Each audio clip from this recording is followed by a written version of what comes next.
And we are Yeah, live. We are live, lads. How is everyone doing today? I'm alive. That's always a good I sign. All think right. I have a pulse. Yeah, I can feel it. Well, I'm hoping. I'm hoping you have a pulse. Well, you nearly didn't have a pulse. Your dwarf nearly didn't have a pulse last week, so you know. No, and then he jumped out of a window. Good luck. Yeah. We'll get to that. We'll get to that. Hold your horses. We also have Funky back this week. Funky, how have you been? I hear you're doing a lot of renovations in your gaff. Yeah. So not this week. I've just been really busy. But yeah, starting tomorrow, to coincide with the new PC, the 6-month stream anniversary, everything like that. Yeah, I'm creating an entirely new streaming studio. So that's what I'll be doing next week. So I won't be about online. I'll still be available through social media and things like that. But there won't be any streams next week. Oh, no Minion Masters Mondays. Anyway, right. Vulcan, how are you this week? I'm all right. College deadlines. Presume they're Yeah. coming up soon. Yeah. But I got a bit of streaming done. Played with some shaders. Animated a penguin or two. Woo! I missed all that. I had a personal friend who found you through watching this stream last week, who said he really enjoyed it and he's learning a lot. And he's a software developer he's a front end web front end web developer. So he thought it was really, really interesting and stuff. So that was good to hear that you're moving forward. I will expect more in the summer, but for now, I know for me when I was back in college, this is crunch time. You kind of get all your projects started, and then you're like, oh, it's fine. It's like 3 weeks away. Then you look at the calendar, like, oh, it's 3 days away. Oh shit. So yeah. Yeah. I'm doing more artsy streams lately because I don't have to have my programming head on. My programming head can be spent on university work. Yeah, So- makes sense. Makes sense. And Sola, any more Karens this week? I mean, not really anyone of notice. Although I gotta ask you, if you're eating grapes, do you peel them? No, I don't eat grapes, but no, I wouldn't. You No, just pop them in. You why just would you take them peel off the grapes? stem and you Grape- eat them. Well, it's I just don't an eat unpopular grapes. opinion, but you know. No, I've got a box of grapes downstairs. Why would you peel them before eating them? Just Yeah. wash them and eat them whole. Yeah. Well, isn't it more fun to try and peel them? No. Never Wouldn't tried. you find the journey more appealing? And No. Sola, just some reason, is muted for the rest of the day. No. I'm going to say no to peeling grapes. No to your joke. Just no. I mean, I don't like grapes, but no. I'll find my way out. Yeah, he'll just pull out one of these axes that he has. Yeah, I only have one. Give me more. Okay, so to summarize last week, does anyone want to give it a go, or do you want me to do it? I think the gnome should give it a go. Summarize last week. Okay, last week I was asleep. That sums it up. Pretty much, yeah. So Yeah. we finished the talk with Karametra, or Kama Sutra, depending on who you are. And then we rested, fought some wolves. We won the glorious battles against the wolves. Just about.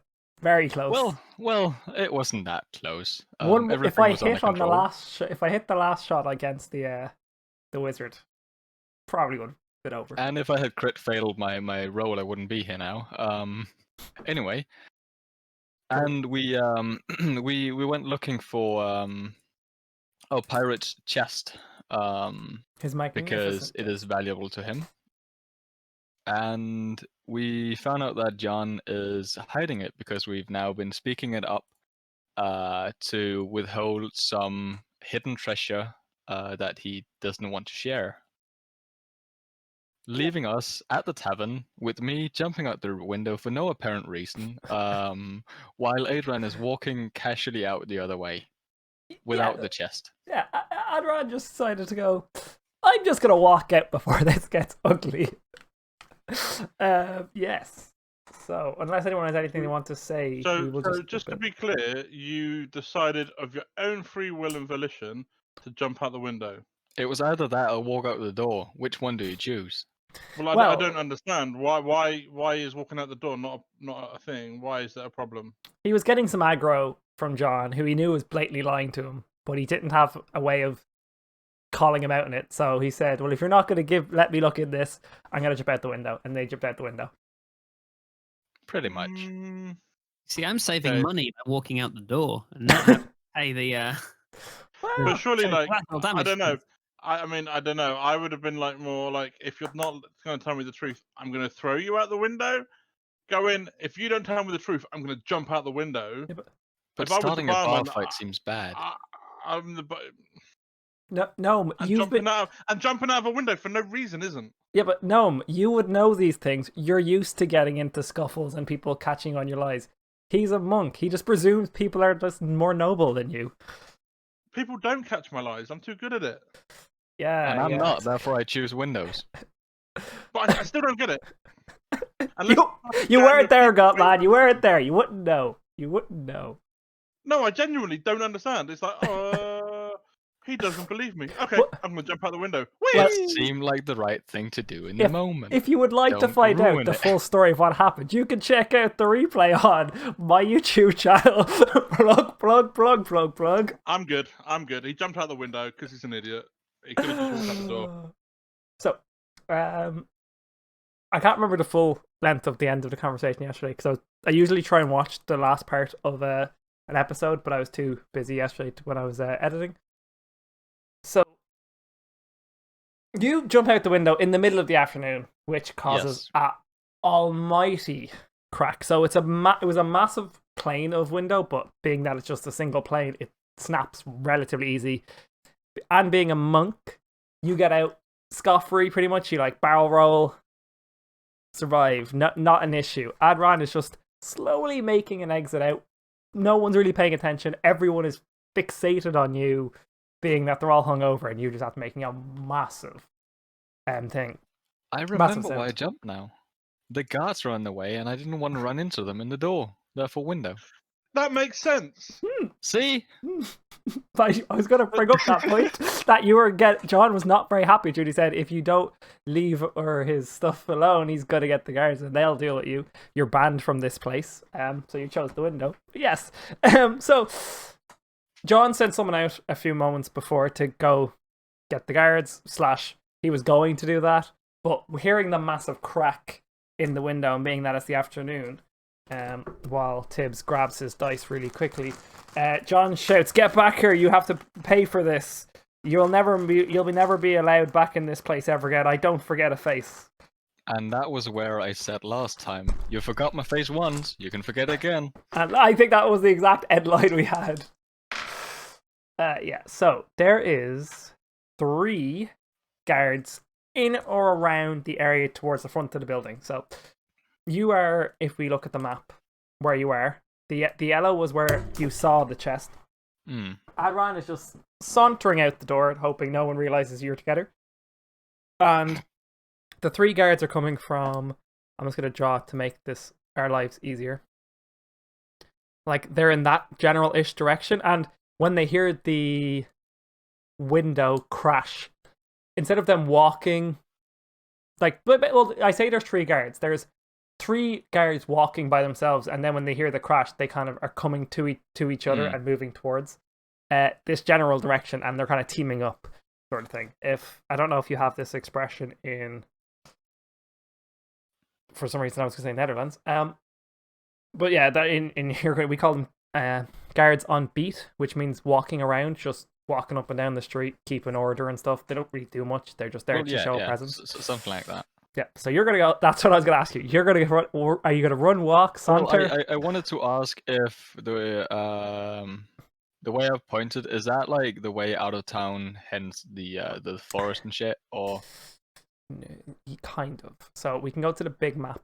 I'll shove you in the big map as well. You don't need to shove me around. I can just look on your stream. But yeah, okay. Well, yeah. So you are at Redbox. Zoom. I'm just trying to make sure it's focused somewhat for stream. So if I remove this red box, there's a couple buildings nearby, and you're kind of towards where you are is an alleyway towards kind of the back of these houses, and then yes, south is that direction roughly. So the entrance to the inn is like here on the pink line. No, so it's on the other side. But see where that like middle building is. I find it funny that I didn't push you in here and you're just here. Anyway, no, so you're jumped out like you're about here where the yellow is, and like this way would bring you to. I need the line to be thinner. Undo the last one. Awesome. I can't. Right, but that's if I run around the building. Whereas yeah, if you just want to head in that direction, that's what I'm saying. Yeah. If I just want to head in that direction, I'm getting out. Potentially, yeah. Well, yeah, but that's the way out of the village at least. Yeah. Yeah. Be, yeah. Okay. Okay. So what are you doing? I want to know what your I want to know what your initial plans are. You look over. You can see I the from tree where guards. I stand see the guards, or can I only hear them? You can see them too. Like they're about. How many feet 50, away? Yeah, so I'm and gonna are work they out. all human? 60. No, two of them are human, and one of them is. You can't really fully make out. They're about 60, 70 feet away, so over a round and a half. Two of them are human, and one of them is like a small, maybe a halfling, maybe like a That's dwarf. an easy win. I just dash for it. You're just gonna go run for it, okay? Mm-hmm. Okay, right. I just came prepared for once. Got to get up my script. So, for anyone paying who isn't you, I'm just gonna describe everyone's scene. So. Oh yeah, sorry, I said go left as the one starting line. So the tree guards meet up together, and one of them shouts, "Right, you two, go after him. I'll go inside and see what else is going on, and we'll ring the bell in order to get more people, more guards. This seems like a serious matter in the Slippery Nipple." Obviously, that guy goes. There is two chasing you. One of them is the halfling, and the other one, or the smaller one, like he's about your height, smaller, and the other one is the human, and they start chasing after you. One of them with a slightly familiar voice you don't really know, and you're also trying to book it down the road. Shouts, right. I think he's heading towards the merchant's quarter. You go through the lane and try and cut him off. I'll keep following him and try and keep up with it, or try and follow him and push him towards you. Like a minute, 2 minutes past, you kind of look behind and you can see that it's only the halfling, and you're a lot faster than it. And you actually realize it's not a halfling, it's a gnome. And when you look around, you also don't see the other guard anymore. You're kind of just past the last house. You're like just outside of town, and you hear the gnome. Sorry, you hear the gnome shout, "I know someone who has more axes than you." Fair point. Can we be on the tavern map, or at least just have it drawn somewhere like it's difficult to? Yeah, so I can draw it on this one better. So I'm going to use 3 colors. I'm going to use pink for you. Mm-hmm. And then I'll use purple for the gnome. Wait, that's not pink. That's yellow. So you ran this direction. Why is this? That's not thin, but you. That's also not pink. What the? Pink. I ran this direction. Yes. So you're around here now, right? I'll do your line. You're around here when the gnome shouts. Yeah. When the gnome shouts at you, the gnome is not keeping up very well. That's in purple. If it wants to let me draw it in purple, I don't get why it won't. Is about here. And you're losing it. He sent the other guard, and I'm going to draw that in red, this direction towards here, because he thought you were going to go that way, right? That's what he was telling your man. So that other guard is like somewhere over there. You don't see him at the moment. And the other one walked into the tavern, or ran into the tavern. You can also hear a bell ringing in the background, a really loud, like piercing bell that's outside of the taverns in order to like call the guards or call for help and stuff like that. Or in times of war, they would use the bells in the around the dock, around some of the buildings, to notify when intruders are coming too. So it's very, very loud. And last orders, yeah? No, that's inside. What they do is they lock the door on the inside. So you can just stay in and keep drinking, and then no one disturbs you. Fair enough. Yeah, that's what we do in Ireland. It's called a lock-in. The small house right next to my dot, is that a thing, or is... Yeah, that's just Okay, a good. it's a building. It I- looks like a Yeah, locker I room just or wanted to know something. if it were there, or if it's Yeah. just a part Describe of the building. map. It's Please like a don't. shack. It's got 4 walls, a roof. It has one wooden door at the front with like metal bracing on it. It's got a really big padlock. Looks like a heavy door, but the walls aren't very strong, which kind of defeats the purpose of a strong lock. Single floor. Yeah, single floor. Multi-story. It's just it looks like a storehouse or a store building of some kind. Like it might have ropes and stuff in it, or might have ropes, might have fishing equipment, could have stocks that come in from the docks before they get separated out to the merchant's quarter. Could just be boxes to carry stuff. Could be a couple wagons. You don't know, but it's about 10 by 10 and on the ground, so it's quite large, and it's about 15 feet tall. But Alright, yeah, I turned the corner of the shack and Okay. like just stand around the corner, somewhat waiting. My hand on the axe in case it isn't who I think it is around the corner next. Yeah. So the gnome comes up, looks like keeping a whatchamacallit gap. Sees you turn the corner. When the gnome comes towards the corner, it keeps a wide berth to make sure that if you were to swing with a sword or swing with a weapon of some kind, that you wouldn't be in range. And you see, Mister, please start speaking. Oh, I didn't know you were waiting for me. I thought you were just describing it. I was describing it, going like, "Will he speak now?" Anyway. Yeah. So all right. So yeah, well, I've got my hand on my sword. Obviously, Yeah. it's not drawn. But yeah. So I'm gonna edge around the corner, far enough away from the wall so that if he swings his axe out, he's gonna get nothing but air. And as I walk around the corner, I realize it's him, and I'm just like, "Yo, what are you doing? What have you been up to while I've been gone?" I stand like with my hand on the axe, just like somewhat frozen in the situation. Like, where have you been? And I slowly like start talking about how how the conversation with There is an Kamasutra, alarm going off as well. I want to point out, lads, and you are still. That doesn't matter. Alright. They are more than Okay, 60 yeah. feet away. It's fine. Yeah, No, it's fine. I'm just mentioning it when I hear So complaining. where's the door? What? Right. So if we're hiding on the wall, like furthest away, so like Yeah. closest to the edge of the town, what Yeah. side is the door on? The door is pointing towards the docks. All right. Okay. So I'm gonna interrupt the door. I'm gonna say, look, we can't stay here. Let's get inside, and I'm gonna pick the lock, and we're gonna go inside and shut the door behind us. Cool. You have thieves' tools, I'm presuming. Just gonna make that presumption. Yes. All like it's just a standard starting tool for rogues in 5th edition. And I presume you have advantage, but is it sleight of hand? Yes. Oh, I haven't got my data sheet open. Well, we'll just roll the dice. Yeah, roll the dice. We'll figure it out in a second. I think it's just Oh, look. a set of picks that allows you proficiency.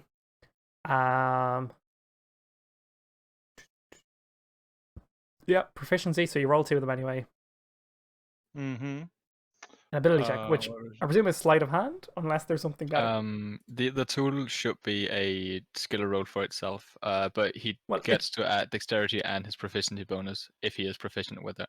Yeah, well, he would be as a thief, but it says proficiency with these tools lets you add proficiency modifier to any ability check to make disarm, traps, or open locks. So, Oh yeah, sure. You can call it sleight of hand then. yeah, makes most sense. It was sleight of hand in 4th edition. That's what I'm remember the most. Sure. But I'm just gonna check if there's anything better. Well, yeah. Uh, What did you roll out of your 2 dice? Let's see. So if I get to, do I get to add thieves' tools and sleight of hand? Well, thieves' tools is just your proficiency, so it's +2. Because thieves' No, tools isn't a thing. I've got +6 in thieves' tools. Is that what it says? Okay, fair enough. Then roll +6 then. That must be what it is. That must be your sleight of hand plus your proficiency then, I'm guessing. Well, I have +4 in dex, so yeah. Yeah, that would make sense. So that's what it is. It's dex plus proficiency. That makes sense. Okay, yep, just roll +6. Yeah. But you have advantage, so I rolled 2 dice. +6, I got 15. yep, it's quite difficult. It takes you about a minute. You can hear the guard that was with you, whatever that voice was. kind of coming in this direction, going, I can't see him. Where did he go? Where did he go? But he's like, it's far enough away that like, you know, you've got a little bit of time, and it takes you about a minute, and you just about get it open. Your thieves tool doesn't break, but it was a tough lock. And yeah, door's open. Well, we go inside and I'll pull the door to again, or slide the door to, Cool. or whatever. It I is- don't know what kind of door it is. It's just it's one of those. It's just a massive like shed door, but it's quite heavy door. The walls were weak, but the door is really thick because obviously they're trying to protect stuff. And inside is just a load of like fishing materials. So there's a couple of crab pots, some rope, some rope, some netting. There's a couple of like repair hooks for repairing rope and stuff. But it seems like it's just a shed for the fishermen to like store their stuff when they're not using it. Smells like, you know, that horrible fishy rot smell that you get at like docks. It's that sort of smell. Yeah. But yeah. Okay, well, once we're inside, I'm gonna tell him to carry on telling me what he's been doing. Yeah, Like, and what have you been up to?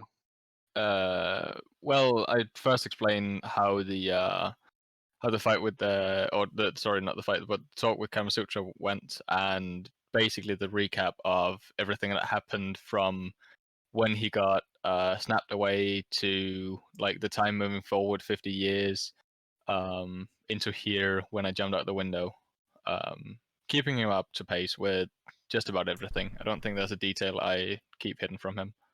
Cool. So whatever I've told you yesterday is what you know. Like, but yeah. And then vice versa. What have you been up to? I don't really know. I've been asleep. Well, I gave you a little more than that. I'm just trying to find it now. I've been busy. He has been doing his penance as Karmetra sent him off to do. He became insert animal name here. Yeah, I became. I got because I was being tricksy. I got punished by Karametra, not Kamasutra, as you guys like to keep saying. And I got turned into a house cat.